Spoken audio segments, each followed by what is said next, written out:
भगवद गीता हिंदू धर्म का एक अत्यंत पवित्र और गहन ज्ञान देने वाला ग्रंथ है। यह महाभारत के युद्ध के समय अर्जुन और श्री कृष्ण के बीच हुए संवाद का सार है।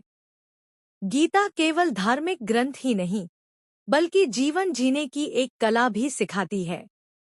गीता का मुख्य उद्देश्य मनुष्य को उसके कर्तव्यों, धर्म और आत्मा के सत्य का ज्ञान कराना है। जब अर्जुन युद्धभूमि में अपने ही संबंधियों और गुरुओं को सामने देखकर विचलित हो जाते हैं, तब श्री कृष्ण उन्हें सच्चा ज्ञान देते हैं।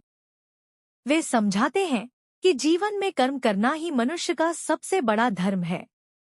गीता के अनुसार मनुष्य को अपने कर्म बिना किसी फल की इच्छा के करना चाहिए। इसे निष्काम कर्म योग कहा जाता है। श्री कृष्ण कहते हैं कि हमें केवल अपने कर्म पर अधिकार है, फल पर नहीं। यदि हम परिणाम की चिंता छोड़कर अपने कर्तव्य को पूरी निष्ठा से निभाते हैं, तो हमें सच्ची शांति प्राप्त होती है। गीता में आत्मा और शरीर का अंतर भी स्पष्ट किया गया है। श्री कृष्ण बताते हैं कि आत्मा अजरमर है, वह कभी न जन्म लेती है और न ही मरती है। शरीर नश्वर है, लेकिन आत्मा सदा रहती है। इसलिए मृत्यु से डरना नहीं चाहिए, क्योंकि यह केवल शरीर का परिवर्तन है। गीता में 3 प्रमुख मार्ग बताए गए हैं। कर्म योग, कर्तव्य का पालन। ज्ञान योग, सत्य का ज्ञान। भक्ति योग, भगवान के प्रति प्रेम और समर्पण। कर्म योग हमें सिखाता है कि हमें अपने कर्तव्य को ईमानदारी से निभाना चाहिए। ज्ञान योग हमें यह समझाता है कि सच्चा ज्ञान क्या है और हम कौन हैं। भक्ति योग हमें भगवान से जुड़ने का सरल मार्ग दिखाता है, जिसमें प्रेम, विश्वास और समर्पण सबसे महत्वपूर्ण होते हैं। गीता यह भी सिखाती है कि मनुष्य को अपने मन को नियंत्रित करना चाहिए। मन ही हमारा मित्र भी है और शत्रु भी। यदि हम अपने मन को सही दिशा में लगाते हैं, तो यह हमें सफलता की ओर ले जाता है।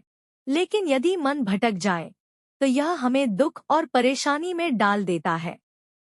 इसके अलावा गीता में यह भी बताया गया है कि जीवन में संतुलन बहुत जरूरी है।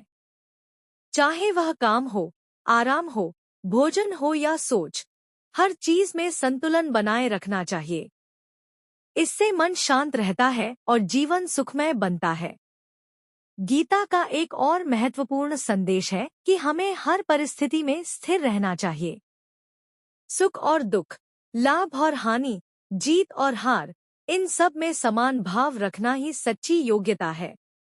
यही समत्व योग कहलाता है। अंत में गीता हमें यह सिखाती है कि सच्चा सुख बाहरी वस्तुओं में नहीं, बल्कि हमारे भीतर है।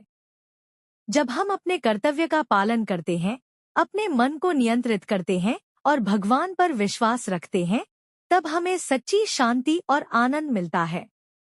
इस प्रकार भगवद गीता का ज्ञान हर युग में प्रासंगिक है और यह हमें सही मार्ग पर चलने की प्रेरणा देता है।